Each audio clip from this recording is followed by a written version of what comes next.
Madame la présidente du GAIA, ma chère Madame Hélène Johnson, présidente en exercice de la conférence des chefs d'État et le gouvernement de la CEDEAO, Monsieur le président du Parlement de la CEDEAO, Monsieur le président du Parlement du Nigeria, Monsieur le président de la Commission, chers amis parlementaires, Madame la présidente de la CEDEAO m'a fait beaucoup d'honneur aujourd'hui. D'abord, en me conviant à une rencontre importante comme invité spécial et en me donnant aussi l'opportunité de cette rencontre peut-être trop brève avec les parlementaires que vous êtes. Et dès le départ, elle m'a soutenu, elle me soutient encore pour la présidence de la CEDEAO, mais je ne voudrais pas brûler la politesse et mes pairs lors du prochain sommet. Donc j'ai pris vos applaudissements comme des encouragements de bonne chance. Je suis très heureux d'être ici aux côtés de Mme Sirleaf Johnson pour rencontrer le Parlement. Et j'ai été particulièrement satisfait de voir combien, par la voix de votre président, vous montrez que vous tenez au renforcement des prérogatives du Parlement. C'est un débat qui n'a pas été facile, mais je crois qu'il traduit surtout votre volonté de faire plus, de contribuer plus et d'améliorer le travail de notre organisation commune pour que nos populations ressentent plus et mieux ce que on veut dire par la CEDEAO des peuples. Qui ne sait pas que bien souvent nos ordres du jour sont assez longs et il n'est pas toujours évident de fournir un travail de qualité. Je sais que ça a été l'un des arguments les plus percutants et les plus convaincants que vous avez mis en avant. Vous avez la chance, et je crois que c'est une bonne chose, de vous réunir beaucoup plus souvent que nous. Et je sais qu'en votre sein, il y a beaucoup d'hommes et de femmes de qualité qui peuvent faire un travail ou préparatoire ou d'évaluation à la suite des décisions qui sont prises ou avant l'examen de certains problèmes.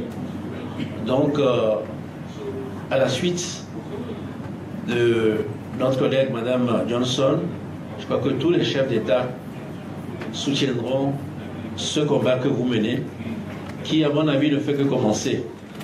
On sait toujours la rivalité, non, peut-être pas la rivalité, mais la compétition qu'il y a entre l'exécutif et le législatif. C'est un combat qu'on voit sur tous les cieux, qui est nécessaire, et j'allais dire qui est sain pour les organisations et pour les peuples. Naturellement, nous espérons que la représentation ou bien des peuples au sein de la CEDEAO pourra également être soumise à réflexion.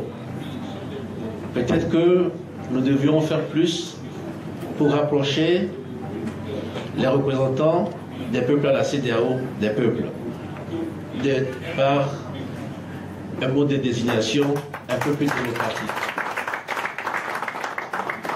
Ce n'est pas aisé, mais ce n'est pas impossible.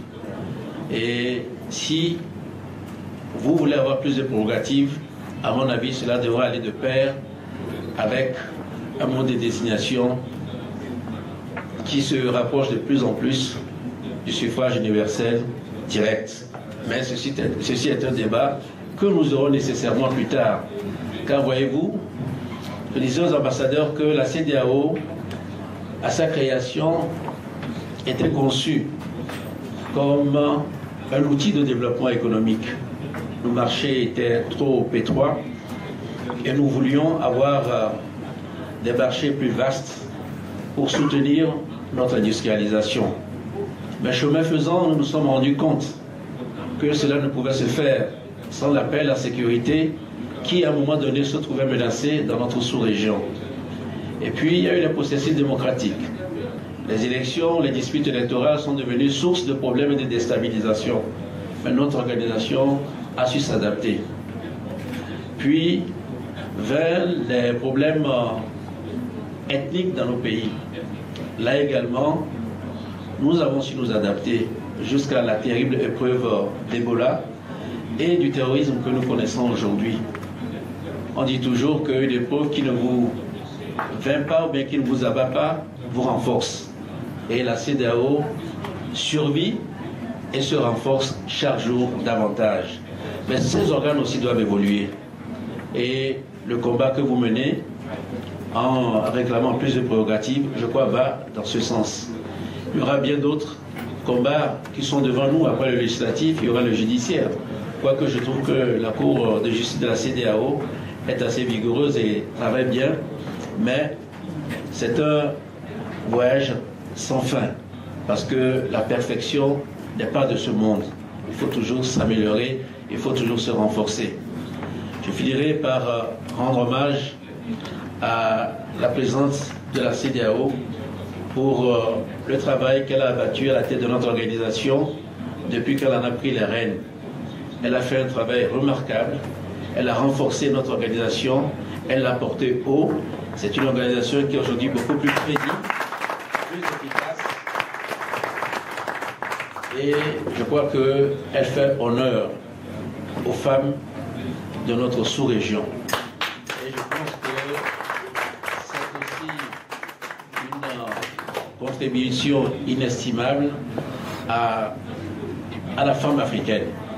Madame, toutes mes félicitations.